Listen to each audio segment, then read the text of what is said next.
وَلَقَدْ صَدَقَكُمُ اللَّهُ وَعْدَهُ إِذْ تَحُسُّونَهُم بِإِذْنِهِ حَتَّىٰ إِذَا فَشِلْتُمْ وَتَنَازَعْتُمْ فِي الْأَمْرِ وَعَصَيْتُم مِّن بَعْدِ مَا أَرَاكُم مَّا تُحِبُّونَ مِنكُم مَّن يُرِيدُ الدُّنْيَا وَمِنكُم مَّن يُرِيدُ الْآخِرَةَ ثُمَّ صَرَفَكُمْ عَنْهُمْ لِيَبْتَلِيَكُمْ وَلَقَدْ عَفَا عَنكُمْ وَاللَّهُ ذُو فَضْلٍ عَلَى الْمُؤْمِنِينَ صدق اللہ العظیم۔ پچھلی نشست میں ایک بات نامکمل رہ گئی تھی۔ حضور کے انتقال کے موقع پر میں نے جیسا کہ آپ کو بتایا کہ پھر حضرت ابو بکر جب تشریف لائے انہوں نے پھر خطبہ دیا، اس میں یہ آیت بھی پڑھی وَمَا مُحَمَّدٌ إِلَّا رَسُولٌ قَدْ خَلَتْ مِن قَبْلِهِ الرُّسُلُ أَفَإِن مَّاتَ أَوْ قُتِلَ انقلبتم عَلَىٰ أَعْقَابِكُمْ وَمَن يَنقلب عَلَىٰ عَقِبَيْهِ فَلَن يَضُرَّ اللَّهَ شَيْئًا۔ لیکن اس کے ساتھ ہی پھر جو الفاظ انہوں نے خود فرمایا اپنی طرف سے وہ بہت ہی بڑے اہم الفاظ ہیں اور بڑی جو سمجھیے کہ ہمت اور جرت کا مظہر ہے۔ من کان یعبد محمدا فإن محمدا قد مات، جو کوئی بھی بندگی کرتا تھا پوجتا تھا محمد کی وہ سن لے کہ محمد کا انتقال ہو گیا صلی اللہ علیہ وسلم۔ ومن کان یعبد اللہ فإن اللہ حی لا یموت، اور جو کوئی اللہ کی بندگی کرتا تھا اللہ کو پوجتا تھا وہ جان رکھے کہ اللہ تعالیٰ زندہ ہے، اس پر موت وارد نہیں ہوگی۔ اب ہم آگے چل رہے ہیں وَلَقَدْ صَدَقَكُمُ اللَّهُ وَعْدَهُ۔ اب یہ جو عارضی شکست ہو گئی تھی اور مسلمانوں کو زخم پہنچی جس سے ان کے دل زخمی تھے، اس کے ضمن میں اب یہ بہت ہی قول فیصل کے انداز میں یہ آیت آئی ہے وَلَقَدْ صَدَقَكُمُ اللَّهُ وَعْدَهُ۔ دیکھو مسلمانوں، تم ہم سے کوئی شکایت نہیں کر سکتے، اللہ نے تم سے اپنا وعدہ پورا کر دیا تھا۔ اِذْ تَحُسُّونَهُم بِإِذْنِهِ، جبکہ تم انہیں قتل کر رہے تھے اللہ کے حکم سے، تہتے کر رہے تھے، فتح ہو گئی تھی، ہمارا وعدہ پورا تھا۔ حَتَّىٰ إِذَا فَشِلْتُمْ وَتَنَازَعْتُمْ فِي الْأَمْرِ وَعَصَيْتُم مِّن بَعْدِ مَا أَرَاكُم مَّا تُحِبُّونَ، یہاں تک کہ جب تم ڈھیلے پڑے، یہاں ڈھیلے کا ترجمہ کچھ اور بھی کیا گیا ہے، میرے نزدیک تم نے ڈسپلن کو ڈھیلا کیا۔ نظم جو ہے سم و طاعت، اور سم و طاعت میں ظاہر بات ہے کہ ایک ہی شخص کی اطاعت نہیں ہوتی۔ حضور صلی اللہ علیہ وسلم کی اطاعت بھی فرض تھی، اور حضور نے کسی کو امیر مقرر کیا اس کی اطاعت بھی فرض تھی۔ آپ نے فرمایا من اطاعنی فقد اطاع اللہ، جس نے میری اطاعت کی اس نے اللہ کی اطاعت کی۔ ومن عصانی فقد عصی اللہ، جس نے میری نافرمانی کی اللہ کی نافرمانی کی۔ ومن اطاع امیری فقد اطاعنی، جس نے میرے مقرر کردہ امیر کی اطاعت کی اس نے میری اطاعت کی۔ ومن عصا امیری فقد عصانی، جس نے میرے نامزد کردہ امیر کی نافرمانی کی اس نے میری نافرمانی کی۔ تو اگرچہ حضور کے قول کی تو انہوں نے تعویل کر لی تھی کہ حضور نے تو ہم سے کہا تھا وہ شکست کی صورت میں کہ اگر ہم سب بھی اللہ کی راہ میں قتل ہو جائیں، تم دیکھو کہ چیلیں اور کوے ہمارا گوشت کھا رہے ہیں، تب بھی یہاں سے مت ہٹنا۔ تو ایک تعویل ہو گئی تھی، انہوں نے جان بوجھ کر حضور کے حکم کی خلاف ورزی نہیں کی، لیکن خلاف ورزی کی ہے جو لوکل کمانڈر تھے ان کے حکم کی۔ ومن عصا امیری فقد عصانی، یہ ہے اصل معاملہ اجتماعی زندگی کا۔ جب تک ڈسپلن جماعت نہ ہو، سم و طاعت جو ہے کسا ہوا نہ ہو، نظم جو ہے پورا نہ ہو، اب وہ درجہ بدرجہ ہوگا۔ فوج کا ایک سپہ سالار ہے، لیکن پوری فوج میں پھر کوئی داہنا بازو ہے، میسرہ ہے، میمنہ ہے، قلب ہے، پیچھے ہے، ہراول دستہ ہے، ہر ایک کا ایک کمانڈر ہے۔ اب وہاں پر یہ کہ اگر ان کے جو بھی احکام ہیں ان سے سرتابی ہوگی تو وہ فوج جو ہے پھر جو اس کا انجام ہوگا وہ آپ کو معلوم ہے۔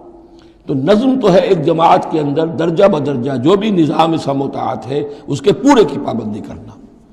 حتیٰ اذا فشلتم، جب تم ڈھیلے پڑ گئے، وتنازعتم فی الامر، اور امر میں تم نے جھگڑا کیا، وعصیتم من بعد ما اراکم ما تحبون، اور تم نے نافرمانی کی اس کے بعد کہ تم نے وہ چیز دیکھ لی جو تمہیں محبوب ہے۔ میری تعویل اس آیت کے بارے میں یہ ہے، اور بعض علماء نے تو خیر اس کو بہت پسند کیا ہے، بعض نے جو صحابہ کرام سے اتنا قلبی لگاؤ نہیں رکھتے انہوں نے کہا یہ خام خواہ کو صحابہ کی وکالت کرتے ہیں۔ میرا یہاں پہ موقف یہ ہے کہ بعد ما اراکم ما تحبون سے مراد مال غنیمت نہیں ہے، اس لیے کہ مال غنیمت کی تقسیم کا قاعدہ جو ہے غزوہ بدر کے بعد ہو چکا تھا، چاہے کوئی شخص کو جمع کرے نہ کرے برابر کا حصہ اسے ملے گا۔ یہاں من بعد ما اراکم ما تحبون سے مراد فتح ہے، اور اس کے لیے قرآن یفصل بعضہ بعضا، سورہ صف کی وہ آیت وَأُخْرَىٰ تُحِبُّونَهَا نَصْرٌ مِّنَ اللَّهِ وَفَتْحٌ قَرِیب، گویا کہ یہاں بندہ مومن کو دنیاوی کامیابی کو بھی اپنا مقصود نہیں بنانا ہے۔ کامیابی کسے پسند نہیں ہے؟ مقصود نہیں، مقصود ہے اللہ کی رضا جوئی اور اپنا فرض ادا کرنا، مقصود یہ رہے۔ باقی کامیابی ہو ناکامی ہو جو کچھ بھی ہو اللہ کی مرضی ہے، اللہ کی حکمت ہے، اللہ کب فتح لانا چاہتا ہے وہ بہتر جانتا ہے۔ تو یہاں من بعد ما اراکم ما تحبون اکثر نہیں سمجھا ہے کہ اس سے مراد ہے مال غنیمت کی طلب میں وہ وہاں پہرا چھوڑ کر چلے گئے، میرے نزدیک یہ بات صحیح نہیں ہے۔ یہاں پر ما تحبون سے مراد فتح ہے۔ وَلَقَدْ صَدَقَكُمُ اللَّهُ وَعْدَهُ إِذْ تَحُسُّونَهُم بِإِذْنِهِ حَتَّىٰ إِذَا فَشِلْتُمْ وَتَنَازَعْتُمْ فِي الْأَمْرِ وَعَصَيْتُم مِّن بَعْدِ مَا أَرَاكُم مَّا تُحِبُّونَ مِنكُم مَّن يُرِيدُ الدُّنْيَا، تم میں سے وہ بھی ہیں جو دنیا چاہتے ہیں، دنیا میں کامیابی ہو جائے، ہمارا بول بالا ہو جائے، حکومت ہماری قائم ہو جائے۔ مِنكُم مَّن يُرِيدُ الدُّنْيَا وَمِنكُم مَّن يُرِيدُ الْآخِرَةَ، تم میں وہ بھی ہیں جو صرف آخرت کے طالب ہیں۔ ثم صرفکم عنہم، تو گویا کہ تم ہم سے شکایت نہیں کر سکتے، کوئی شکوہ نہیں کر سکتے، لیکن جب تم نے یہ کام کیا حتی اذا فشلتم وتنازعتم فی الامر وعصیتم من بعد ما اراکم ما تحبون، اس کے بعد فرمایا ثم صرفکم عنہم لیبتلیکم، پھر اللہ نے تمہارا رخ پھیر دیا ان کی طرف سے۔ پہلے تو یہ تھا کہ وہ بھاگ رہے تھے اور تم ان کے پیچھے ان کا تعاقب کر رہے تھے، اب وہ الٹا معاملہ ہو گیا کہ اب تم پیچھے اپنی جان بچانے کے لیے ادھر ادھر جا رہے ہو۔ لیبتلیکم، تاکہ تمہیں اور ابتلا میں مبتلا کرے، امتحان اور لے تمہارا۔ وَلَقَدْ عَفَا عَنْكُمْ، لیکن ساتھ ہی معافی نامہ بھی ہے، اللہ تمہیں معاف کر چکا ہے۔ جو بھی خطا ہو گئی ہے، جو بھی غلطی ہو گئی ہے، کسی سے ہوئی ہے، اللہ نے معاف فرمایا۔ وَاللَّهُ ذُو فَضْلٍ عَلَى الْمُؤْمِنِينَ، اور اللہ تعالیٰ اہل ایمان کے حق میں بہت فضل والا ہے۔ اِذْ تُصْعِدُونَ وَلَا تَلْوُونَ عَلَىٰ أَحَدٍ، جبکہ تم چڑھے جا رہے تھے پہاڑ پر، کوہ احد پر جان بچانے کے لیے، وَلَا تَلْوُونَ عَلَىٰ أَحَدٍ، اور پھر کسی کی طرف مڑ کر نہیں دیکھ رہے تھے، وَالرَّسُولُ يَدْعُوكُمْ فِي أُخْرَاكُمْ، اور رسول صلی اللہ علیہ وسلم پکار رہے تھے تمہیں تمہارے پیچھے سے۔ بھگدڑ جب مچ جاتی ہے تو صورت یہ ہو جاتی ہے۔ حضور کے گرد تو آ گیا تھا، نرغہ کر لیا گیا تھا، اور یہ کہ بعض صحابہ نے اپنے جسموں کو ڈھال کا کام، یعنی ڈھال کے طور پر استعمال کیا ہے، تب حضور صلی اللہ علیہ وسلم کو وہ بچانے میں کامیاب ہوئے ہیں۔ ویسے تو بچانے والا اللہ ہے، لیکن جو وسائل دنیاوی ہیں اس کے اعتبار سے۔ فَأَصَابَكُمْ غَمًّا بِغَمٍّ لِكَيْ لَا تَحْزَنُوا عَلَىٰ مَا فَاتَكُمْ، پھر اللہ تم پر غم کے بعد غم مسلسل ڈالتا رہا تاکہ تم غمگین نہ ہوا کرو اس پر کہ جو تم سے تمہارے ہاتھ سے جاتا رہے، وَلَا مَا أَصَابَكُمْ، اور نہ اس تکلیف پر جو تم پر پڑے۔ یعنی رنج سے خوگر ہوا انسان تو مٹ جاتا ہے رنج۔ آدمی کو اگر کبھی اتفاقاً ہی کوئی رنج ہوتا ہو ایک، تو وہ رنج کا اثر بہت رہے گا، لیکن جب یہ ہے کہ پے بپے رنج آ رہے ہوں، اور سب سے بڑا رنج جو آیا وہ حضور کے انتقال کی خبر جب اڑ گئی، تو اپنے تن بدن کا تو ہوش ہی نہیں رہا کہ کسی کو کیا زخم لگا ہوا ہے، اور خود اس کا کوئی بازو کٹا ہوا ہے۔ اس طریقے سے اللہ تعالیٰ نے ان کے جو اس وقت کی کیفیت تھی اس میں ایک تخفیف پیدا کر دی۔ واللہ خبیر بما تعملون، اور اللہ تعالیٰ باخبر ہے اس سے جو تم کر رہے تھے۔ ثم انزل علیکم من بعد الغم امنۃ، پھر اس غم کے بعد اللہ تعالیٰ نے تم پر ایک اونگ، نیند سی طاری کر دی، نعاسن امنۃ نعاسن، یغشا طائفۃ منکم، کہ جو تم میں سے ایک گروہ کے اوپر جو ہے وہ طاری ہو گئی۔ اور یہ نیند جو آتی ہے یہ اطمینان قلب کا مظہر ہوتی ہے، کہ جیسے اب سب کچھ انسان نے بھلا دیا اور یہ کہ ایک اس کی کیفیت جو ہے ہو گئی ہے، تو یہ اللہ کی رحمت کے طور پر ہوا۔ وَطَائِفَةٌ قَدْ أَهَمَّتْهُمْ أَنفُسُهُمْ يَظُنُّونَ بِاللَّهِ غَيْرَ الْحَقِّ، البتہ ایک گروہ ایسا تھا کہ جنہیں اپنی جانوں کی پڑی ہوئی تھی اور وہ اللہ کے بارے میں ناحق گمان کر رہا تھا، ظن الجاہلیہ، جہالت والے گمان کر رہا تھا۔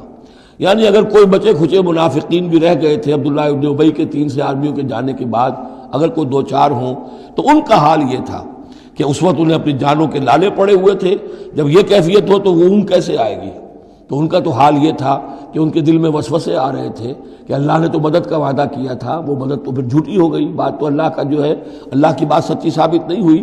ظن جاہلیت ان کے دماغوں میں پیدا ہو رہا تھا۔ وطائفۃ قد اہمتہم انفسہم، انہیں اپنی جانوں کے لالے پڑ گئے، یظنون باللہ غیر الحق ظن الجاہلیہ، وہ اللہ کے بارے میں گمان کر رہے تھے ناحق، کیونکہ جاہلیت کا ظن تھا۔ یقولون هل لنا من الامر من شیء، اور وہ کہہ رہے تھے کہ ہمارے لیے بھی کوئی اختیار میں حصہ ہے یا نہیں۔ ہو سکتا ہے یہ وہ لوگ ہوں جنہوں نے اس وقت بھی مشورہ دیا تھا کہ جیسے حضور کی رائے تھی کہ مدینے کے اندر ہی محصور رہ کر جنگ کی جائے، ہماری بات نہیں مانی گئی تو ہمارا بھی کوئی اختیار ہے کہ نہیں، ساری بات محمد کی چلے گی صلی اللہ علیہ وسلم۔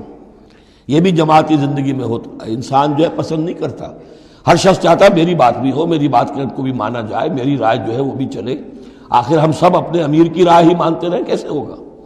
تو حل لنا من الامر من شیء، وہ ہمارے بھی اختیار میں کچھ ہے یا نہیں، ہمارا بھی کوئی اختیار ہے کہ نہیں؟ قل، کہہ دیجئے ان الامر کلہ للہ، امر اور اختیار تو کل کا کل اللہ کے لیے ہے۔ یخفون فی انفسہم ما لم یبدون لک، اے نبی یہ اپنے دل میں وہ بات چھپا رہے ہیں ما لا یبدون لک، جو آپ پر ظاہر نہیں کر رہے، ان کے دل میں کیا ہے اب اللہ کھول کر بتا رہا ہے۔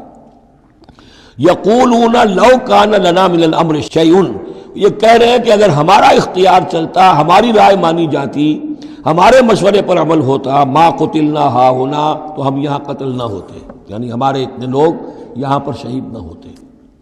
قل، اے نبی ان سے کہیے لو کنتم فی بیوتکم، اگر تم سب کے سب اپنے گھروں میں ہوتے، لبرز الذین کتب علیہم القتل، تب بھی جن لوگوں کے حق میں اللہ کا فیصلہ ہو چکا تھا کہ وہ قتل ہوں، وہ تو کشا کشا میدان میں پہنچ جاتے، الی مضاجعہم، جو بھی ان کے کھیت رہنے کی جگہیں تھیں اللہ کے علم میں، انہیں وہاں پہنچ جانا تھا۔ یہ تو اللہ تعالیٰ کے فیصلے ہوتے ہیں، تمہاری تدبیر سے اس کا کوئی تعلق نہیں۔ جن کے لیے یہ طے تھا اللہ کے علم میں، اللہ کی مشیت میں کہ انہیں یہ جو خلعت فاخرہ ہے، شہادت کی پہنانی ہے، وہ آتے خود بخود پہنچ جاتے، گھروں سے نکل کر آتے کشا کشا۔ وَلِيَبْتَلِيَ اللَّهُ مَا فِي صُدُورِكُمْ، اور یہ تو اللہ تعالیٰ اصل میں جھان پھٹک کر رہا ہے جو تمہارے دلوں میں ہے، اس کی ابتلا کر رہا ہے، آزما رہا ہے۔ وَلِيُمَحِّصَ مَا فِي قُلُوبِكُمْ، اور تاکہ وہ بالکل پاک اور خالص کر دے جو کچھ تمہارے دلوں میں ہے۔ وَاللَّهُ عَلِيمٌ بِذَاتِ الصُّدُورِ، اور اللہ تعالیٰ سینوں کے اندر کی مخفی باتوں کو بھی جانتا ہے۔ إِنَّ الَّذِينَ تَوَلَّوْا مِنكُمْ يَوْمَ الْتَقَى الْجَمْعَانِ، وہ لوگ کہ جو میدان جنگ سے چلے گئے اس دن جس دن کی دو جمعیتیں ایک دوسرے کے مقابلے میں آئیں۔ یہ تذکرہ ہو رہا ہے کچھ ایسے حضرات کا کہ جو جنگ کی جب شدت ہوئی تو وہ جان بچانے کے لیے جیسے کچھ لوگ کوہ احد پر چڑھے تھے، وہ ذرا اس سے آگے بڑھ کر میدان ہی سے فرار کر گئے۔ ان میں حضرت عثمان رضی اللہ تعالیٰ عنہ کا نام بھی آتا ہے۔ اب وہ کیفیت ایسی اضطراری کیفیت تھی کہ اس میں کسی سے کسی ضعف کا، کمزوری کا اظہار ہو جائے تو وہ بالکل ایک قرین قیاس بات ہے۔ جب حضرت عمر سے اظہار ہو گیا تو اور بہرحال حضرت عثمان رضی اللہ تعالیٰ عنہ کا درجہ تو ان کے بعد ہی ہے، وہ جذبات میں آ کر تلوار چھوڑ کر بیٹھ گئے۔ تو اسی طرح کی بات ہے، ان الذین تولوا منکم یوم التقى الجمعان، بے شک وہ لوگ جو ہٹ گئے میدان سے، فرار کی راہ اختیار کر گئے جس دن کے دو فوجیں آپس میں لڑی۔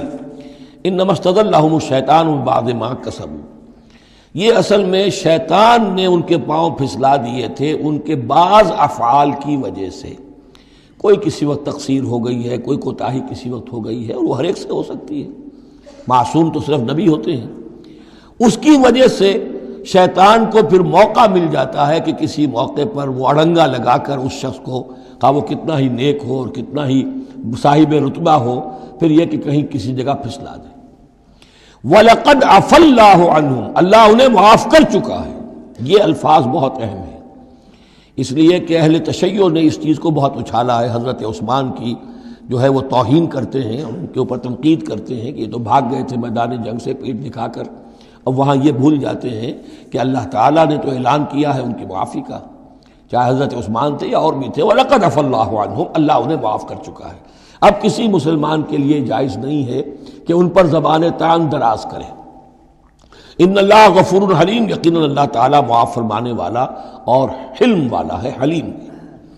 یا ایھا الذین آمنوا لا تکونوا کالذین کفروا وقالوا لاخوانہم اذا ضربوا فی الارض او کانوا غزا لو کانوا عندنا ما ماتوا وما قتلوا، اہل ایمان تم ان لوگوں کے مانند نہ ہو جاؤ جنہوں نے کفر کیا اور جنہوں نے اپنے بھائیوں کے بارے میں کہا جبکہ وہ تھے زمین میں سفر پر نکلے ہوئے یا کسی جہاد میں شریک تھے، اگر وہاں وہ ان کا انتقال ہو گیا، لو کانوا عندنا ما ماتوا وما قتلوا، کہ اگر ہمارے پاس ہوتے تو نہ مرتے نہ قتل ہوتے۔ ہر شخص کی موت کا وقت تو معین ہے، تمہارے جیب میں، تمہاری گود میں بیٹھے ہوئے ہوں تب بھی موت آ جائے گی، چاہے وہ کہیں بڑے ہی مضبوط پہروں والے قلعوں میں ہو، موت تو وہاں بھی پہنچ جائے گی۔ تو تم ان لوگوں کی طرح کی باتیں نہ کرو، یہ تو کافروں کی طرز کی باتیں ہیں۔ اگر ہمارے پاس ہوتے، اگر جنگ میں نہ جاتے تو بچ جاتے، یوں ہو جاتا تو یوں ہو جاتا، یہ ساری باتیں در حقیقت جیسے ایک حدیث میں آتا ہے، حضور نے فرمایا ان کلمۃ لو تفتح عمل الشیطان، یہ لو کاش یوں ہو جاتا، کاش ایسے ہو جاتا تو یوں ہو جاتا، یہاں سے اس کلمے ہی سے شیطان کا عمل شروع ہو جاتا ہے۔ جو ہوا اس لیے ہوا کہ اللہ کو اس کا ہونا منظور تھا، اس کی حکمتیں اسے معلوم ہیں، آپ اس کی حکمت کا احاطہ نہیں کر سکتے۔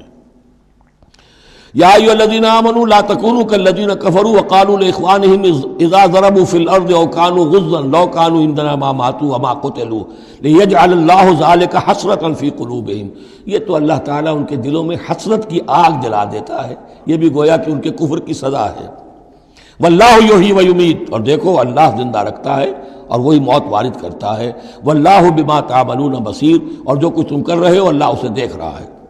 وَلَئِن قُتِلْتُمْ فِي سَبِيلِ اللَّهِ، اگر تم اللہ کی راہ میں قتل ہو جاؤ، او متم، یا تمہارا ویسے ہی انتقال ہو جائے، موت آ جائے، او متم لمغفرۃ من اللہ ورحمۃ خیر مما یجمعون، تو چاہے اللہ کی راہ میں قتل ہو جاؤ یا ویسے موت آ جائے، اللہ تعالیٰ کی طرف سے جو مغفرت تمہیں ملے گی وہ اور رحمت ملے گی وہ کہیں بہتر ہے ان چیزوں سے جو تم جمع کر رہے ہو۔ اور 10 سال جی لیتے تو کیا کر لیتے، اور کچھ جمع کر لیتے۔ اللہ تعالیٰ نے شہادت کی موت دے دی، اس سے بڑی اور تمہارے لیے سعادت کون سی ہوگی۔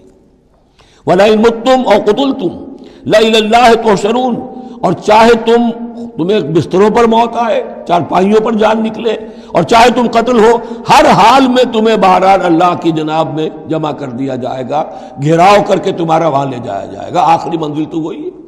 فرق کیا ہے کہ بستر پر پڑے ہوئے دم توڑ رہے ہیں یا یہ کہ میدان جنگ کے اندر شہید ہو گئے۔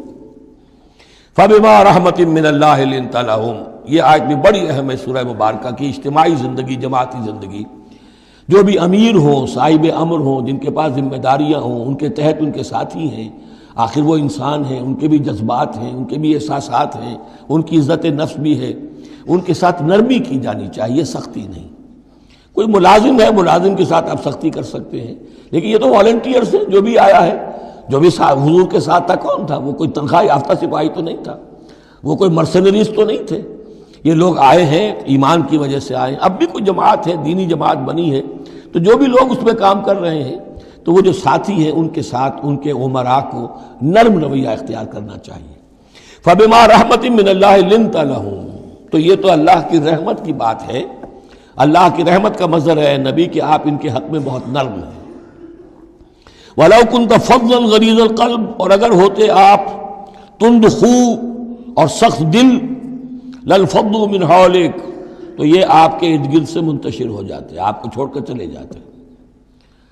کوئی کارواں سے ٹوٹا، کوئی بدگماں حرم سے، کہ امیر کارواں میں نہیں خوئے دل نوازی۔ فَاعْفُ عَنْهُمْ، اب چونکہ اتنی بڑی غلطی ہوئی تھی، بہت بڑا چرکا لگ گیا تھا مسلمانوں کو، حضور سے کہا جا رہا ہے اپنے ان ساتھیوں کے بارے میں بھی اپنے دل میں میل مت آنے دیجیے۔ غلطی ہو گئی ہے، کوتاہی ہو گئی ہے، اللہ نے معاف کر دیا ہے، فَاعْفُ عَنْهُمْ، تو آپ بھی انہیں معاف کر دیں، عام حالات میں بھی معاف کرتے رہا کریں۔ وَاسْتَغْفِرْ لَهُمْ، جو خطا ہو گئی یا ہو جائے اس پر استغفار کیا کریں ان کے لیے۔ وَشَاوِرْهُمْ فِي الْأَمْرِ، اور یہ نہ کریں کہ اب آئندہ ان کی کوئی بات نہیں سننی، نہیں، مشورے میں شامل رکھیے ان کو بھی، اور ان سے مشورہ کرتے رہا کیجئے امر میں۔ اس سے بھی باہمی اعتماد پیدا ہوتا ہے کہ ہمارا امیر ہم سے مشورہ کرتا ہے، ہماری بات کو اہمیت دیتا ہے۔ یہ بھی گویا کہ در حقیقت اجتماعی زندگی کے لیے بہت ہی ضروری بات ہے۔ فَإِذَا عَزَمْتَ، البتہ جب مشورے کے بعد آپ کا دل ٹھک جائے، آپ ایک ارادہ کر لیں، فیصلہ کر لیں، فَتَوَكَّلْ عَلَى اللَّهِ، تو اب کسی شخص کی بات کی پرواہ نہ کیجئے، پھر توکل سارا اللہ کی ذات کے اوپر۔ یعنی حضور نے مشورہ کیا تھا اس وقت، کچھ لوگوں کی رائے وہی تھی جو حضور کی رائے تھی، لیکن کچھ حضرات نے کہا کہ ہم تو کھلے میدان میں، ہم کاہے کو جان بچا کر بیٹھے یہاں پر، ہمیں تو شہادت کی موت چاہیے، شہادت مطلوب و مقصود مومن۔ تو حضور نے ان کی رعایت کی، فیصلہ کر دیا۔ اب جو فیصلہ حضور کا ہے اب اس پر توکل، اس لیے کہ اس کے فوراً بعد جب حضور حضرت عائشہ کی حجرے سے برآمد ہوئے ہیں تو خلاف معمول آپ نے زرہ پہنی ہوئی تھی، ہتھیار لگائے ہوئے تھے. اس سے اندازہ ہو گیا کہ معاملہ کوئی سخت ہے جو آنے والا ہے. تو پھر ان لوگوں نے کہا حضور ہم اپنی رائے واپس لیتے ہیں، جو آپ کی رائے اس پر عمل کر لیں. یہ اس کا معاملہ ہے. جب ایک فیصلہ ہو جائے تو یہ نہیں کہ اب دل میں یقین ہو جائے آدمی ابھی ادھر ابھی ادھر، نہیں، پھر اس کے اوپر جم جائے. فَإِذَا عَزَمْتَ، جب آپ ایک فیصلہ کر لیں، فَتَوَكَّلْ عَلَى اللَّهِ، تو اللہ پر توکل کیجئے. ان اللہ یحب المتوکلین، یقیناً اللہ تعالیٰ توکل کرنے والوں کو پسند کرتا ہے. ان ینصرکم اللہ فلا غالب لکم، اے مسلمانوں دیکھو اگر اللہ تمہاری مدد کرے گا کوئی تم پر غالب نہیں آ سکتا. وَإِن یخذلکم، اور اگر اللہ تمہاری مدد چھوڑ دے، دستکش ہو جائے، فَمَنْ ذَا الَّذِي يَنصُرُكُم مِّن بَعْدِهِ، تو کون ہے وہ جو تمہاری مدد کرے گا اس کے بعد. وَعَلَى اللَّهِ فَلْيَتَوَكَّلِ الْمُؤْمِنُونَ، پس اللہ ہی پر توکل کرنا چاہیے ایمان والوں کو. وَمَا كَانَ لِنَبِيٍّ أَن يَغُلَّ، اور کسی نبی کی یہ شان نہیں ہے کہ وہ غل کرے. اب یہ غل اور غل یہ دو الفاظ ہیں عربی زبان کے. عام طور پر جو غل کا لفظ آتا ہے وہ مال غنیمت میں سے کسی چیز کا چوری کر لینا، اور غل ہے دل میں کینہ ہونا. تو ایک خیال تو یہ ہے، اور یہ روایات ہیں کہ حضور پر کچھ منافقوں نے الزام لگایا تھا کہ مال غنیمت میں آپ نے کوئی خیانت کی ہے، معاذ اللہ ثم معاذ اللہ. تو اس کا جواب دیا جا رہا ہے کسی نبی کی یہ شان نہیں ہے کہ وہ کوئی چوری کرے، کوئی چیز چھپائے. وَمَن يَغْلُلْ يَأْتِ بِمَا غَلَّ يَوْمَ الْقِيَامَةِ، اور جو کوئی ایسا کام کرے گا وہ تو پھر جو کچھ اس نے چھپایا ہوگا لے کر حاضر ہوگا قیامت کے دن. ثُمَّ تُوَفَّىٰ كُلُّ نَفْسٍ مَّا كَسَبَتْ وَهُمْ لَا يُظْلَمُونَ، پھر ہر ذی نفس کو دے دیا جائے گا. توفا دیکھیے پھر وہ دیا جانا، وفا یوفی، یوفا توفا، ثم توفا کل نفس، پورا دے دیا جائے گا ہر جان کو، ما کسبت، جو کچھ اس نے کمایا ہوگا، وہم لا یظلمون، اور ان پر کوئی ظلم نہیں ہوگا.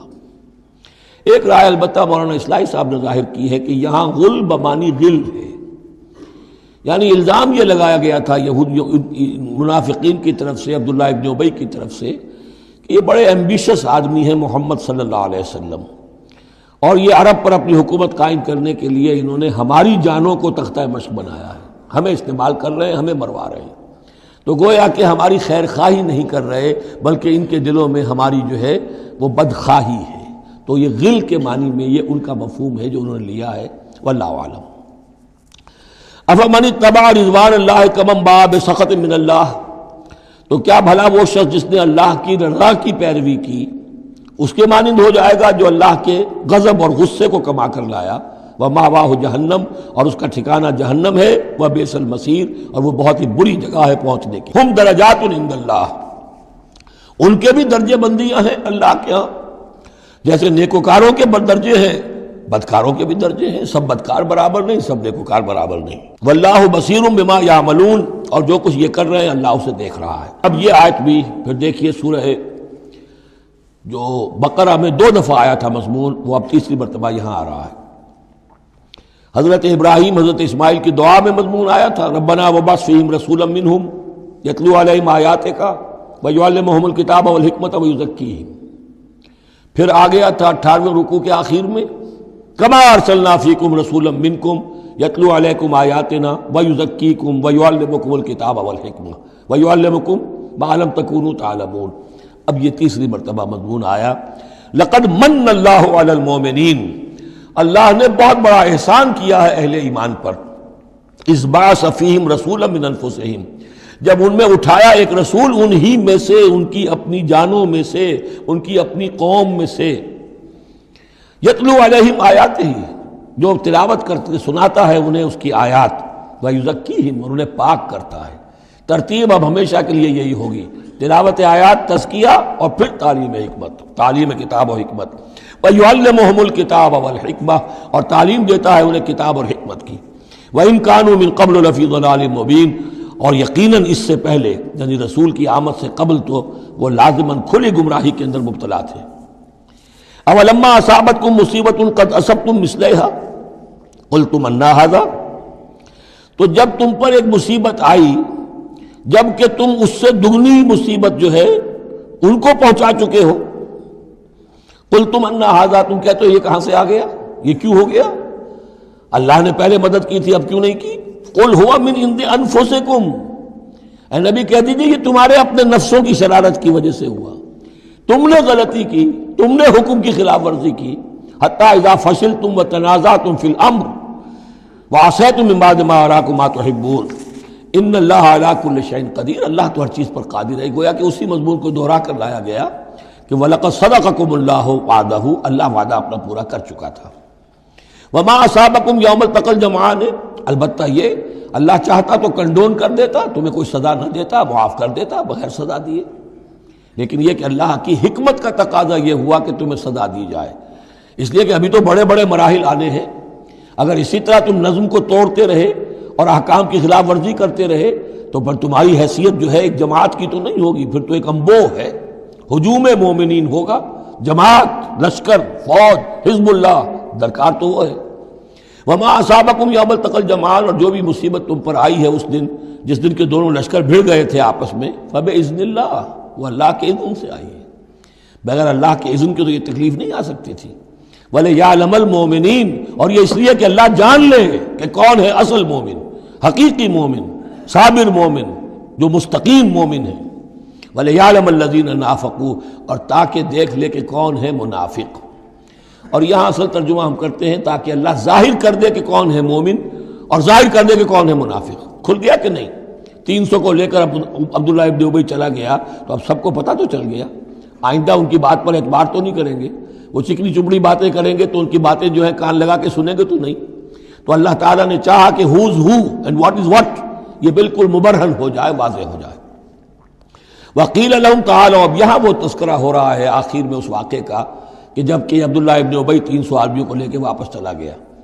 اس وقت کچھ لوگوں نے اس سے کہا ہوگا کہ کہاں جا رہے ہو بے وقوفو، اس وقت تو لشکر سامنے آمنے سامنے کھڑے ہیں اور 300 آدمی نکل جائیں 1000 میں سے تو بقیہ جو باقی ہیں ان کے بھی کچھ نہ کچھ دلوں میں کمزوری پیدا ہوگی، جیسے کہ بنو حارثہ اور بنو سلمہ کے اندر کمزوری عارضی طور پر پیدا ہو گئی تھی.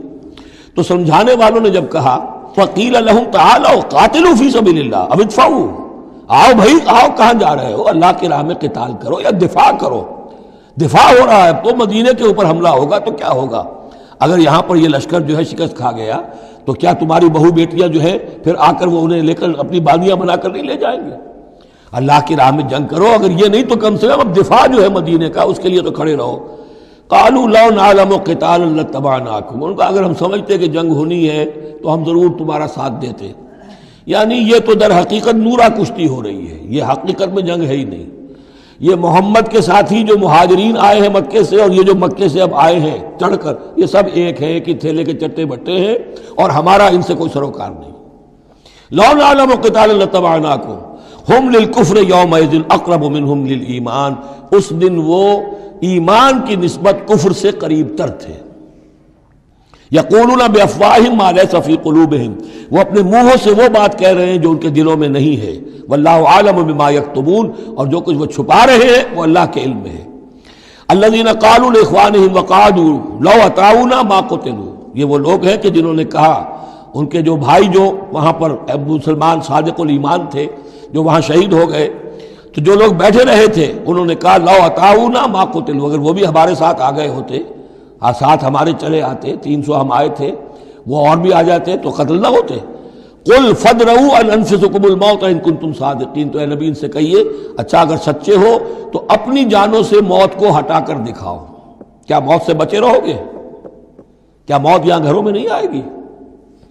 ولا تحسبن الذین قتلوا فی سبیل اللہ امواتا، اب وہ پھر آیت آ گئی 19ویں رکوع کی، ولا تقولوا لمن يقتل فی سبیل اللہ امواتا بل احیاء ولکن لا تشعرون، سورہ بقرہ اس کے 19ویں رکوع کی آیت ہے. اور یہاں وَلَا تَحْسَبَنَّ الَّذِينَ قُتِلُوا فِي سَبِيلِ اللَّهِ أَمْوَاتًا، ہرگز نہ سمجھنا ان لوگوں کو جو اللہ کی راہ میں قتل ہو جائیں کہ وہ مردہ ہیں، بل احیاء، بلکہ وہ تو زندہ ہیں. عند ربهم يرزقون، اپنے رب کے پاس انہیں رزق مل رہا ہے، رزق پا رہے ہیں. فرحین بما آتاہم اللہ من فضلہ، وہ تو خوشیاں منا رہے ہیں، شادیانے بجا رہے ہیں جو کچھ اللہ نے ان اپنے فضل سے ان کو عطا کیا ہے. وَيَسْتَبْشِرُونَ بِالَّذِينَ لَمْ يَلْحَقُوا بِهِم مِّن خَلْفِهِمْ، اور ابھی وہ خوش وقت ہو رہے ہیں، خوشخبریاں حاصل کر رہے ہیں کہ ہمارے اور بھائی بھی جو پیچھے رہ گئے، ابھی شہادت کی خلت انہیں نہیں ملی، وہ بھی آئیں، اور جو ہمیں اللہ تعالیٰ نے ناز و نعم کے اندر اس وقت رکھا ہوا ہے اس سے وہ بھی شاد کام ہو. جو ان کے پیچھے ہیں، اللہ خوف علیہم ولا هم یحزنون، کہ ان پر کوئی نہ خوف ہوگا اور نہ وہ کسی حزن سے دوچار ہوں گے۔ یستبشرون بنعمت من اللہ وفضل، اور وہ تو خوشیاں منا رہے ہیں اللہ تعالیٰ کی نعمت کی وجہ سے اور اس کے فضل کی بنا پر، وَأَنَّ اللَّهَ لَا يُضِيعُ أَجْرَ الْمُؤْمِنِينَ، اور یہ اس بات پر کہ اللہ تعالیٰ اہل ایمان کے اجر کو ضائع نہیں کرتا۔ الَّذِينَ اسْتَجَابُوا لِلَّهِ وَالرَّسُولِ مِن بَعْدِ مَا أَصَابَهُمُ الْقَرْحُ۔ اب یہاں اصل میں جو آیات آ رہی ہیں اس کے بارے میں دو قسم کی روایات ہیں تاریخ کی۔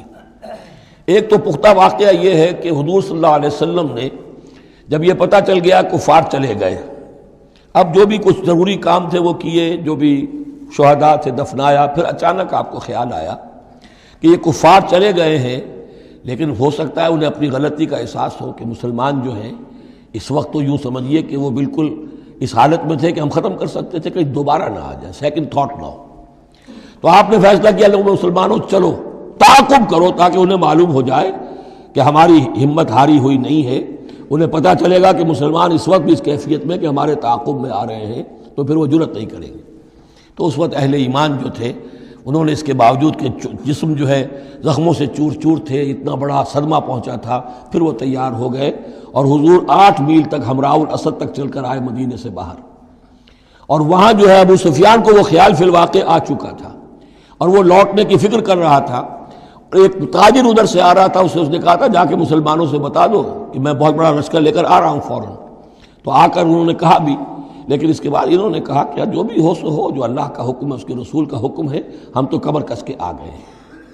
اسی طرح کا واقعہ بیان ہوتا ہے کہ ابو سفیان جاتے ہوئے یہ کہہ گیا تھا کہ اب اگلے سال دوبارہ ملاقات ہوگی بدر میں، یعنی 1 سال پہلے بدر میں جنگ ہوئی تھی، اب 1 سال کے بعد جو ہے یہ احد میں ہم آ گئے مدینے پر حملہ آور ہو کر، اب ہمارے تمہارے درمیان تیسرا مقابلہ بدر میں ہوگا اگلے سال، وہ بدر صغریٰ کہلاتا ہے۔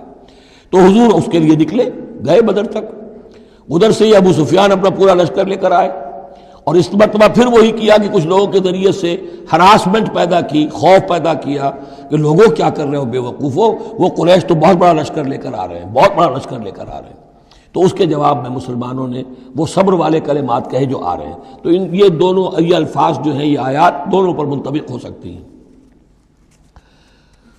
الذین استجابوا للہ والرسول من بعد ما اصابهم القرح، جن لوگوں نے لبیک کہی اللہ کی پکار پر اور رسول کی پکار پر اس کے بعد کہ انہیں چرکے لگ چکے تھے، زخم ان کے جسم زخمی تھے، للذین احسنوا منہم واتقوا اجر عظیم، یقیناً ایسے محسنین اور متقین کے لیے بہت بڑا اجر ہے۔ الذین قال لهم الناس ان الناس قد جمعوا لكم، جنہیں آ کر خبردار کیا تھا اور جن کو خوف دلایا تھا لوگوں نے کہ دیکھو لوگ بڑی جمع ہو گئے ہیں، بڑی قوت بڑی جمعیت آ رہی ہے، فخشوہم، ان سے ڈرو، فزادہم ایمانا، اس سے ان کے ایمان میں اور اضافہ ہو گیا۔ وقالوا حسبنا اللہ ونعم الوکیل، اور انہوں نے کہا اللہ ہمارے لیے کافی ہے اور اس کا سہارا سب سے اچھا سہارا ہے۔ فانقلبوا بنعمت من اللہ، ابو سفیان کو جب پتہ چلا کہ محمد تو ہمارے تعاقب میں آ رہے ہیں تو انہوں نے عافیت اسی میں سمجھی کہ وہ پھر سیدھا مکہ کی طرف رخ کر لیا، اور یہی معاملہ ہوا ہے کہ بدر صغریٰ جو دوسری مرتبہ وہ بدر میں آنے کا، جب اس نے سنا کہ محمد الرسول اللہ تو اپنے پورے ساتھیوں کے ساتھ آ گئے ہیں، تو کوئی کنی کترا کر اور طرح دے کر نکل گیا، مقابلے میں نہیں آیا۔ فانقلبوا بنعمت من اللہ، تو وہ لوٹ آئے اللہ تعالیٰ کے انعام سے، نعمت سے، وفضل، اور اس کے فضل سے، لم یمسسہم سوء، کوئی برائی ان کو مس نہ کر سکی، کوئی تکلیف نہیں پہنچی، آزمائش تھی وہ اللہ نے کر لی۔ واتبعوا رضوان اللہ، انہوں نے تو اللہ کی رضا کی پیروی کی۔ واللہ ذو فضل عظیم، اور یقیناً اللہ تعالیٰ بڑے فضل کا مالک ہے۔ انما ذالکم الشیطان یخوف اولیاء، اے مسلمانوں یہ شیطان ہے جو تمہیں ڈراتا ہے اپنے ساتھیوں سے، وہ چاہتا ہے کہ اس کے جو ساتھی کفار ہیں، حزب الشیطان ہے، وہ اس کا خوف تمہارے اوپر قائم کر دیں۔ اور ایک معنی اس کے یہ بھی لیے گئے ہیں کہ شیطان کی اس تخویف کا اثر انہی پر ہوتا ہے جو اس کے ولی ہوتے ہیں، جو اولیاء اللہ ہیں ان پر شیطان کی طرف سے اس قسم کی وسوسہ اندازی کا اثر نہیں ہوتا۔ ذالکم الشیطان یخوف اولیاءہ، وہ ڈراتا ہے تمہیں اپنے دوستوں سے، یا ڈراتا ہے اپنے دوستوں کو جو شیطان کے ساتھ رشتہ رکھتے ہیں، جو اس کی باتیں سنتے ہیں، انہی پر اثر ہوتا ہے شیطان کی طرف سے اس قسم کی وسوسہ اندازیوں کا۔ فلا تخافوہم، تو تم ان سے مت ڈرو، وخافونی، مجھ سے ڈرو، ان کنتم مؤمنین، اگر تم مومن صادق ہو۔ ولا يحزنك الذين يسارعون في الكفر، اور اے نبی یہ لوگ جو کفر کے معاملے میں اس قدر سرگرمی دکھا رہے ہیں، بھاگ دوڑ کر رہے ہیں، وفد جا رہے ہیں ادھر سے ادھر، یہودیوں کے وفد جا رہے ہیں مکے کہ آؤ چڑھائی کرو، ہم اندر سے تمہاری مدد کریں گے۔ اب یہ جو یوں سمجھیے جسے آج کل آپ کہتے ہیں کہ بڑی ڈپلومیٹک ایکٹیویٹی ہو رہی ہے اس وقت، ادھر ادھر جو پھر رہے ہیں، تو اے نبی اس سے آپ کوئی رنجیدہ نہ ہو، کچھ نہیں ہوگا۔ یہ سارا جو ہے وہ سیلاب کے اوپر کا جیسے جھاگ ہوتا ہے، اس کے سوا کچھ نہیں۔ ولا يحزنك الذين يسارعون في الكفر، جو لوگ یہ چلت پھرت دکھا رہے ہیں کفر کے لیے، اے نبی اس سے آپ رنجیدہ نہ ہو۔ انہم لن يضروا اللہ شیئا، وہ ہرگز اللہ کو کوئی نقصان نہیں پہنچا سکیں گے۔ یرید اللہ اللہ یجعل لهم حظا فی الآخرہ، یہ تو اللہ کے اس فیصلے کا ظہور ہے کہ اللہ نہیں چاہتا کہ ان کا کوئی حصہ آخرت میں ہو۔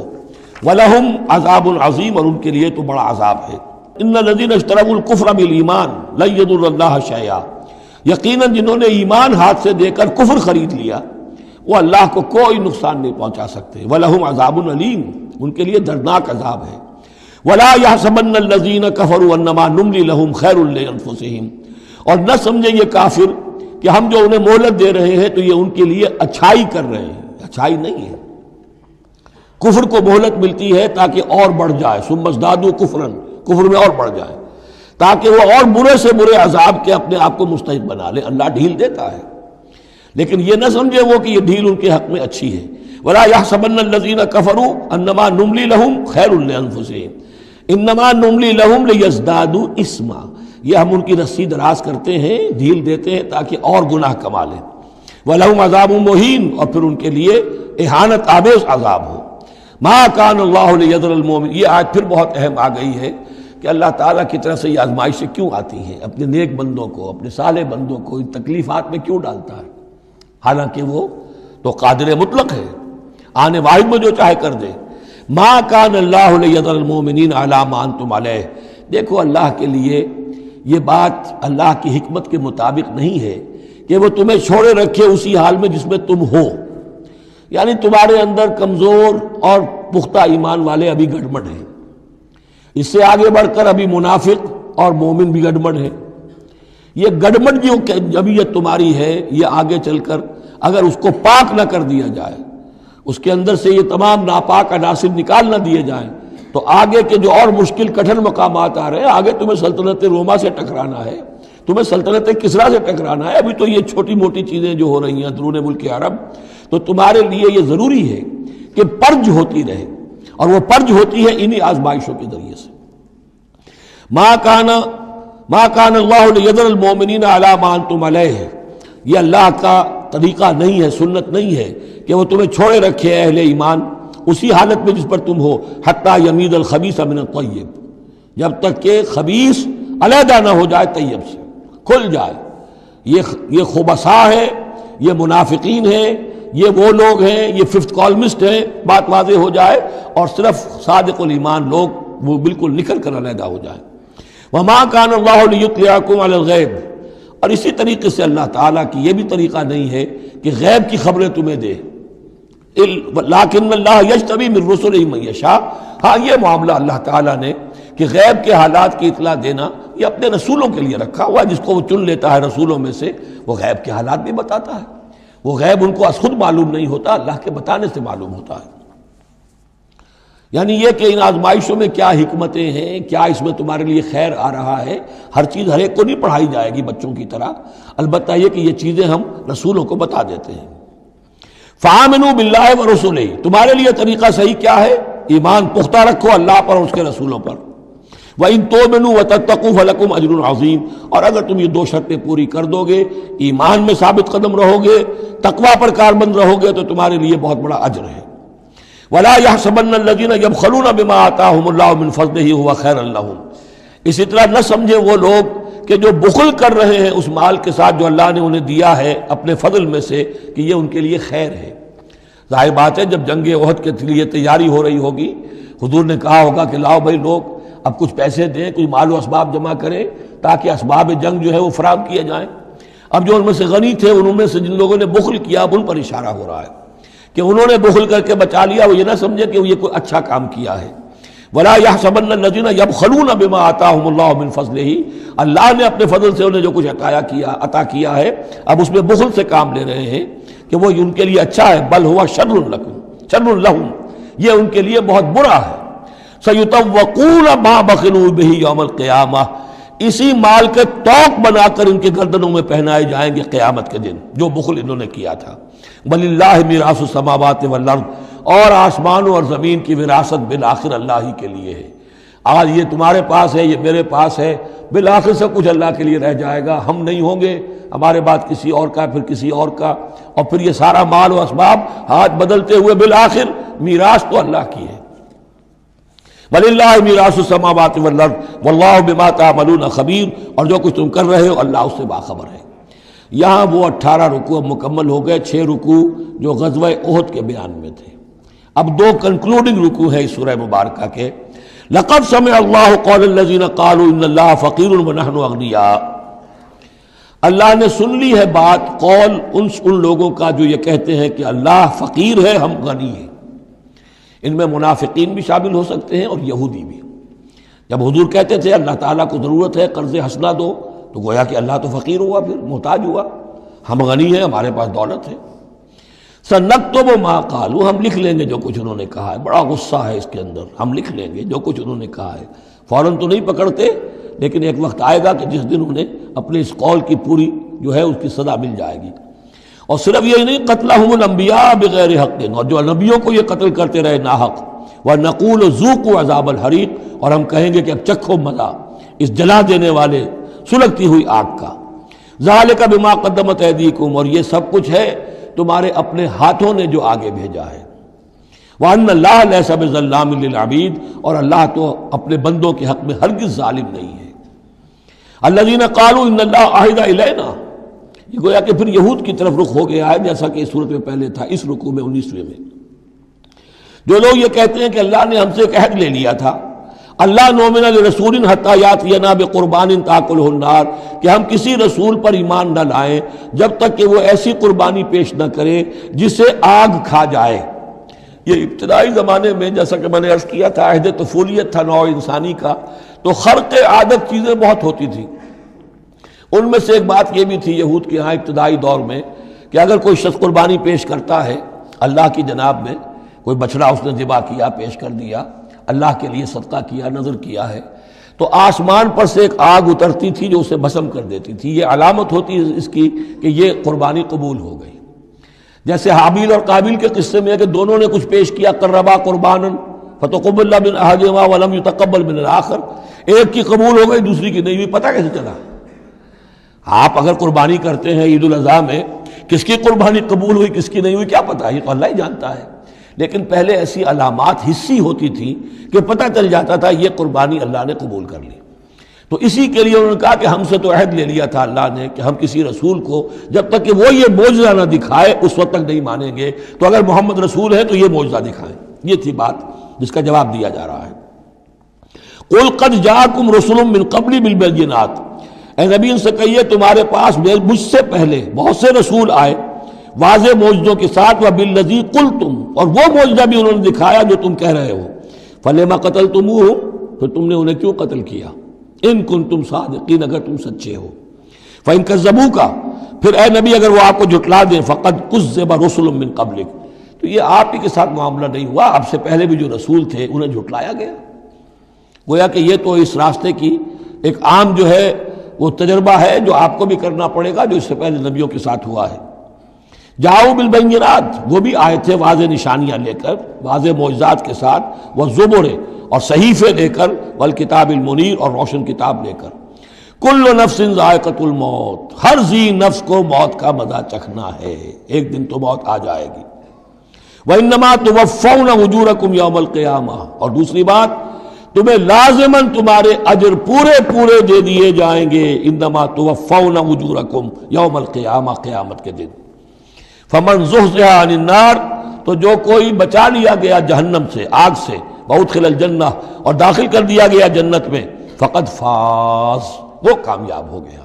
اللہم ربنا اجعلنا منہم، اللہم ربنا اجعلنا منہم وما الحیات الدنیا الا متاع الغرور، اور نہیں ہے دنیا کا یہ سارا ساز و سامان مگر دھوکے کی ٹٹی، دھوکے کا سامان۔ اب وہ آیت آ گئی جو سورہ بقرہ کے 19ویں رکوع میں آئی تھی، وَلَنَبْلُوَنَّكُمْ بِشَيْءٍ مِّنَ الْخَوْفِ وَالْجُوعِ وَنَقْصٍ مِّنَ الْأَمْوَالِ وَالْأَنفُسِ وَالثَّمَرَاتِ، صرف یہ کہ صیغہ بدلا ہوا ہے، یہاں مجہول کا صیغہ ہے۔ لَتُبْلَوُنَّ فِي أَمْوَالِكُمْ وَأَنفُسِكُمْ، اے مسلمانوں دوبارہ کان کھول کے سن لو، تمہیں لازماً آزمایا جائے گا، تمہارے مالوں میں بھی اور تمہاری جانوں میں بھی۔ وَنَقْصٍ مِّنَ الْأَمْوَالِ وَالْأَنفُسِ وَالثَّمَرَاتِ، یہ آنا ہے، کان کھول کر سن لو۔ یہ پھولوں کی سیج نہیں ہے، یہ کانٹوں بھرا بستر ہے۔ جنت لینی ہے تو یہ نہیں ٹھنڈے ٹھنڈے اور بغیر تکلیفیں اٹھائے تمہیں جنت مل جائے گی۔ ام حسبتم ان تدخلوا الجنہ ولا تسمعن من الذین اوتوا الکتاب من قبلکم ومن الذین اشرکوا اذى کثیرا، اور تمہیں لازماً سننی پڑیں گی ان لوگوں سے بھی کہ جنہیں تم سے پہلے کتاب دی گئی تھی، اور ان مشرکین سے بھی اذى کثیرا، بڑی تکلیف دہ باتیں سننی پڑیں گی۔ سنو اور صبر کرو، جیسے حضور سے ابتدا میں کہا گیا تھا وَاصْبِرْ عَلَىٰ مَا يَقُولُونَ وَاهْجُرْهُمْ هَجْرًا جَمِيلًا، جو کچھ یہ کہہ رہے ہیں سنیے اور صبر کیجیے۔ اور ہمیں خوب معلوم ہے، کسی نے آ کر کہہ دیا مجنون ہے، کسی نے کہہ دیا شاعر ہے، کسی نے کہا ساحر ہے، کسی نے کہا مسحور ہے۔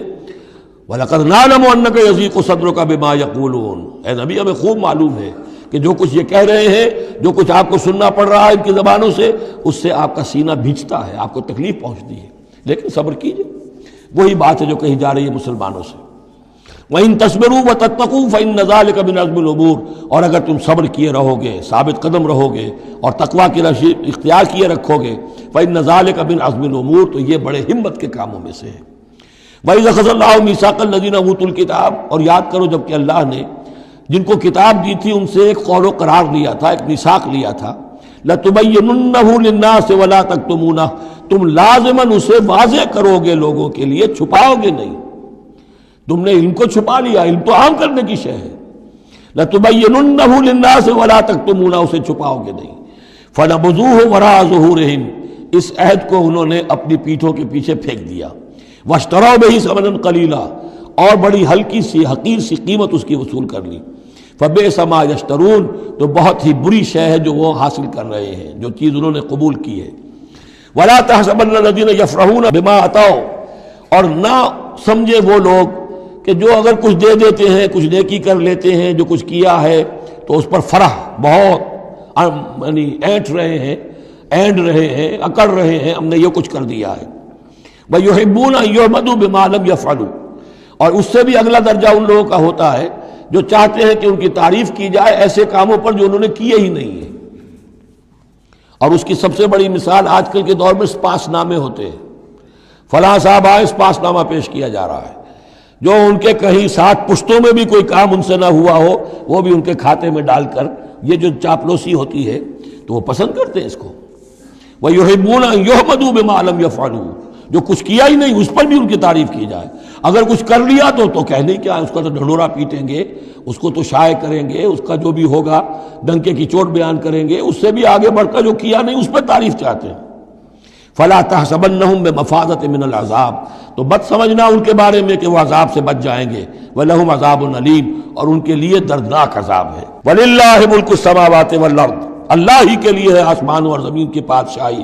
واللہ علی کل شیء قدیر، اور اللہ ہر چیز پر قادر ہے۔ اب آ گیا ہے وہ آخری رکوع جو قرآن مجید کے عظیم ترین مقامات میں سے ہے۔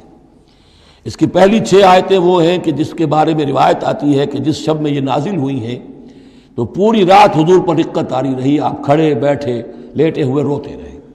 جب آئے حضرت بلال صبح کے وقت جگانے کے لیے، نماز کی اطلاع دینے کہ نماز کا اب تیار ہے، تو جب آپ کو دیکھا کہ آپ پر یہ جو ہے طاری ہے رقت، تو پوچھا کیا وجہ ہے، تو پھر آپ نے فرمایا آج مجھ پر یہ آیات نازل ہوئی۔ یعنی وہ رقت جو ہے وہ شکر کے جذبے کے تحت تھی، اتنی عظیم آیات۔ ایک یہ نوٹ کیجئے، یہ 20واں رکوع شروع ہو رہا ہے سورہ آل عمران کا، اور 20ویں رکوع کی پہلی آیت سورہ بقرہ میں کیا تھی؟ ان فی خلق السماوات والارض واختلاف اللیل والنہار والفلک التی تجری فی البحر بما ينفع الناس وما انزل اللہ من السماء من ماء فاحیا به الارض بعد موتها، وہ آیات الآیات، اسی کا خلاصہ ہے یہ۔ ان فی خلق السماوات والارض واختلاف اللیل والنہار، یقیناً آسمانوں اور زمین کی تخلیق میں اور رات اور دن کے الٹ پھیر میں لا آیات لأولی الالباب، ہوش مند لوگوں کے لیے نشانیاں ہیں۔ وہاں آیت ختم ہوئی تھی لا آیات لقوم یعقلون، ان لوگوں کے لیے نشانیاں ہیں جو عقل سے کام لیتے ہیں، یا اولو الالباب۔ یہ پہلا قدم ہے ہدایت کا کہ کائنات کو دیکھو، کھول آنکھ، زمین دیکھ، فلک دیکھ، فضا دیکھ، مشرق سے ابھرتے ہوئے سورج کو ذرا دیکھ، یہ سب آیات الہیہ ہیں، ان کو دیکھو، اللہ کو پہچانو۔ اگلا قدم کیا ہے؟ جب اللہ کو پہچان لیا اب اسے یاد رکھو۔ الذین یذکرون اللہ قیاما وقعودا وعلی جنوبہم، جو یاد رکھتے ہیں، ذکر کرتے رہتے ہیں اللہ کا، کھڑے بھی، بیٹھے بھی، لیٹے بھی۔ وَيَتَفَكَّرُونَ فِي خَلْقِ السَّمَاوَاتِ وَالْأَرْضِ، اور مزید غور و فکر کرتے رہتے ہیں آسمان اور زمین کی تخلیق میں۔ وہ ایک دوسرے نتیجے تک پہنچتے ہیں، پکار اٹھتے ہیں ربنا ما خلقت ھذا باطلا، اے رب تو نے یہ سب کچھ بیکار تو پیدا نہیں کیا ہے، بے مقصد تو پیدا نہیں کیا ہے۔ اور پھر ذہن ان کا منتقل ہوتا ہے اپنی طرف، ہمارا مقصد کیا ہے، میں کس لیے پیدا کیا گیا، میری زندگی بس یہی ہے، کھاؤ پیو، اولاد جنو اور دنیا سے رخصت ہو جاؤ، اللہ اللہ خیر صلی اللہ۔ تو کیا مقصد ہوا زندگی کا؟ معلوم ہوا کہ نہیں، کوئی خلا ہے، انسانی اعمال کے نتیجے نکلنے چاہیے، نیکی کا بدلہ ملنا چاہیے۔ اس دنیا میں تو نہیں ملتا، اکثر نیکوکاروں جو ہے وہ دنیا میں فاقوں میں رہتے ہیں، اور بدکار جو ہے وہ عیش کرتے ہیں۔ تو کوئی اور زندگی ہونی چاہیے، کوئی اور دنیا ہونی چاہیے کہ جس میں بھرپور بدلہ مل جائے، مکافات عمل ہو۔ لہذا وہ کہہ اٹھتے ہیں سبحانک فقنا عذاب النار، پاک ہے تیری ذات، تو اے اللہ ہمیں اس دوسری زندگی میں جو عذاب تو نے تیار کر رکھا ہے جہنم کا، اس سے بچا۔ ربنا انک من تدخل النار فقد اخزیتہ، اے اللہ جس کو تو نے داخل کر دیا آگ میں، اسے تو رسوا کر دیا۔ وما للظالمین من انصار، اور ظالموں کے لیے کوئی مددگار نہیں ہوں گے۔ ربنا اننا سمعنا، اب ایمان باللہ، ایمان بالآخرت کے بعد اب ایسے لوگوں کے دلوں کے کانوں میں جب کسی نبی کی آواز آتی ہے، رسول کی پکار آتی ہے، تو لبیک کہتے ہیں فوراً، دیر نہیں لگاتے، جیسے حضرت ابوبکر نے فوری طور پر دعوت قبول کر لی، اس لیے کہ ایمان باللہ اور ایمان بالآخرت تک تو خود پہنچ چکے تھے۔ جو میں نے سورہ فاتحہ کے بارے میں آپ کو بتایا تھا کہ سورہ فاتحہ کو سمجھ لیجئے کہ جو شخص اولو الالباب میں سے، ہوش مند لوگوں میں سے یہاں تک پہنچ چکا ہے، اپنی سلامتی طبع، سلامتی عقل، سلامتی فطرت کے نتیجے میں اللہ کو پہچان لیا، آخرت کو پہچان لیا، اب اس کے بعد رسالت، اہدنا الصراط المستقیم۔ یہاں بھی یہ ہے کہ اب ایسے شخص کے سامنے اگر کسی نبی کی دعوت آئے گی، اس کا رد عمل کیا ہوگا؟ ربنا اننا سمعنا منادیا ینادی للایمان، اے رب ہم نے ایک ندا کرنے والے، پکارنے والے کی پکار کو سنا، وہ ایمان کی صدا لگا رہا تھا، ایمان کی ندا دے رہا تھا، ان آمنوا بربکم، کہ ایمان لاؤ اپنے رب پر، فآمنا، تو اے رب ہمارے اب ایمان لے آئے۔ اب یہاں سے دیکھیے یہ دعا، عظیم ترین دعا، یہ جو سورہ بقرہ کے آخر میں آئی تھی، یہاں میں سمجھتا ہوں کہ بعض پہلوؤں سے یہ دعا اس سے کہیں زیادہ عظیم تر ہے۔ ربنا فاغفر لنا ذنوبنا، پیسا ہے ہمارے رب ہمارے گناہ بخش دے، وکفر عنا سیئاتنا، اور ہماری برائیاں ہم سے دور کر دے، نامہ اعمال کے دھبے بھی دھو دے، اور ہمارے دامن کردار کے جو داغ ہیں ان کو بھی صاف کر دے، وتوفنا مع الابرار، اور ہمیں وفات دیجو اپنے نیکوکار وفادار بندوں کے ساتھ۔ ربنا وآتنا ما وعدتنا علی رسلک، اور اے رب ہمیں دیجو وہ سب کچھ جس کا تو نے وعدہ کیا ہے ہم سے اپنے رسولوں کے ذریعے سے، ولا تخزنا یوم القیامہ، ہمیں قیامت کے دن رسوا نہ کیجو، انک لا تخلف المیعاد، یقیناً تو اپنے وعدے کے خلاف کرنے والا نہیں ہے۔ ہمیں شک ہے تو اس بات میں ہے کہ آیا ہم تیرے ان وعدوں کے مصداق ثابت ہو سکیں گے یا نہیں، لہذا تو اپنی شان غفاری سے ہماری کوتاہیوں پر پردہ پوشی کیجو، اور ہمیں دے دیجو وہ سب کچھ جو تو نے وعدہ کیا ہے رسولوں کے ذریعے سے۔ فاستجاب لہم، اب یہ ہے دعا کی قبولیت کی انتہا، فوراً اس دعا کے بعد قبولیت۔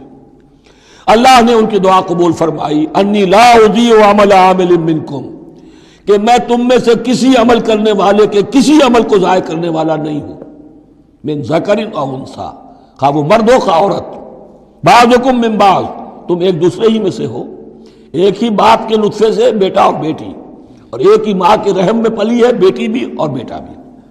فالذین ہاجروا، تو میرے وہ بندے، اور اے میرے وہ بندوں جنہوں نے یہ کام کیے میرے لیے، فالذین ہاجروا، جنہوں نے ہجرت کی، واخرجوا من دیارہم، جو اپنے گھروں سے نکال دیے گئے، وَأُوذُوا فِي سَبِيلِي جنہیں میری راہ میں ایذائیں پہنچائی گئیں، وَقَاتَلُوا اور انہوں نے میری راہ میں جنگ کی، وَقُتِلُوا جانیں بھی دے دی، قتل ہو گئے، لَأُكَفِّرَنَّ عَنْهُمْ سَيِّئَاتِهِمْ کوئی شک ہی نہیں، لازماً میں ان سے ان کی برائیوں کو دور کر دوں گا، ان کے نامہ اعمال میں کوئی دھبے ہوں گے انہیں بھی دھو دوں گا، وَلَأُدْخِلَنَّهُمْ جَنَّاتٍ تَجْرِي مِن تَحْتِهَا الْأَنْهَارُ اور لازماً داخل کروں گا انہیں ان باغات میں جن کے نیچے نہریں بہتی ہیں، ثوابا من عند اللہ اور یہ بدلہ ہوگا اللہ کے پاس سے، واللہ عنده حسن الثواب اور یقیناً اچھا بدلہ اللہ ہی کے پاس ہے۔ اب اس کے بعد جو 4 آیتیں رہ گئی، 5 آیتیں، یہ پھر ایک کنکلوڈنگ ہے تمام پر، چونکہ اس وقت اس صورت میں کچھ یہود کا ذکر ہوا، نصارہ کا، اہل کتاب کا، اہل ایمان کا، مشرکین کا بھی۔ لا یغرنک تقلب الذین کفروا فی البلاد، اے نبی صلی اللہ علیہ وسلم، یہ کافر جو بھاگ دوڑ کر رہے ہیں ادھر سے ادھر، ادھر سے ادھر، اور سازشیں کر رہے ہیں اور جمعیتیں فراہم کر رہے ہیں اسلام کو ختم کرنے کے لیے، اس سے آپ دھوکے میں نہ آئیں، ان کی طاقت کے بارے میں کہیں آپ مروب نہ ہو جائیں۔ لا یغرنک تقلب الذین کفروا فی البلاد متاع قلیل، یہ ہم نے تھوڑی دیر کے لیے انہیں ساز و سامان دے دیا ہے، ثم ماواہم جہنم، پھر ان کا ٹھکانہ جو ہے وہ تو جہنم ہی ہے، وبئس المہاد اور وہ بہت برا ٹھکانہ ہے۔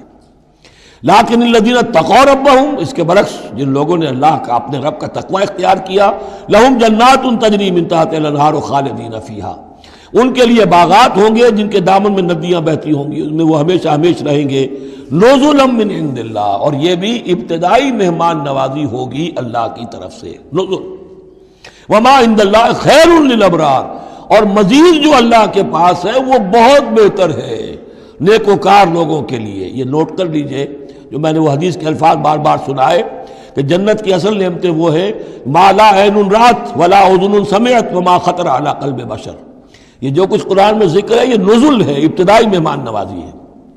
وَإِنَّ مِنْ أَهْلِ الْكِتَابِ لَمَنْ يُؤْمِنُ بِاللَّهِ وَمَا أُنزِلَ إِلَيْكُمْ، اور اہل کتاب میں وہ بھی ہیں، اچھے لوگ بھی ہیں جو ایمان رکھتے ہیں اللہ پر بھی، وما انزل الیکم، اور اس پر بھی جو تم پر نازل کیا گیا، وما انزل الیہم، اور اس پر بھی جو ان کی طرف نازل کیا گیا، خاشعین للہ، ان کے دلوں میں اللہ کا خوف ہے، عجز کرتے ہیں، عاجزی اور تواضع برتتے ہیں، لا یشترون بآیات اللہ ثمنا قلیلا، وہ اللہ کی آیات کو حقیر سی قیمتوں پر فروخت نہیں کرتے، اولئک لہم اجرہم عند ربہم، یقیناً ایسے لوگوں کا اجر ان کے رب کے پاس محفوظ ہے، ان اللہ سریع الحساب، یقیناً اللہ تعالی حساب لینے میں دیر نہیں لگاتا۔ آخری آیت پھر بہت جامع ہے، یا ایھا الذین آمنوا، اہل ایمان، اصبروا، صبر کرو، وصابروا، صبر میں اپنے دشمنوں سے بڑھ جاؤ۔ مصابرت جو ہے باب مفاعلہ، اس میں مقابلہ آتا ہے، ایک تو ہے صبر کرنا، ایک صبر وہ بھی تو کر رہے ہیں نا، ان یمسسکم قرح فقد مس القوم قرح مثلہ، تمہیں چرکا آج لگا ہے، 1 سال پہلے انہیں چرکا لگا تھا، 70 مارے گئے تھے، اور وہ 1 سال کے اندر پھر آگے چڑھائی کر کے، تو تم اپنا دل جو ہے غمگین کر کے کیوں بیٹھے ہوئے ہو؟ تو تمہیں تو ان سے بڑھ کر صبر کرنا ہے، ان سے بڑھ کر قربانیاں دینی ہے، تبھی تو تم در حقیقت اللہ تعالیٰ کے صحیح وفادار ثابت ہوگے۔ یا ایھا الذین آمنوا اصبروا وصابروا ورابطوا، رابطوا مرابطہ جو ہے پہرے کو بھی کہتے ہیں، اور یہ کہ ربط، نظم، ڈسپلن، مضبوط، مربوط، وہ جو آیا حتی اذا فشلتم وتنازعتم فی الامر، تم نے ڈھیلا کیا اپنا نظم، تم نے جو ہے وہ سب اطاعت کے اندر کمی کی، لہذا تمہارے اوپر یہ اللہ تعالیٰ کی طرف سے صدا آ گئی۔ یا ایھا الذین آمنوا اصبروا وصابروا ورابطوا، اہل ایمان صبر پر جاگزی رہو اور صبر کے مقابلے میں دوسروں سے آگے نکل جاؤ، ورابطوا، اور مربوط رہو، واتقوا اللہ لعلکم تفلحون، اور آخری اور اہم ترین چیز اللہ کا تقوی اختیار کیے رکھو تاکہ تم فلاح پاؤ۔ یہ سب کچھ کرو گے تو فلاح ملے گی، ایسے ہی گھر بیٹھے فلاح نہیں ملتی۔ بارک اللہ لی ولکم فی القرآن العظیم ونفعنی وإیاکم بالآیات والذکر الحکیم۔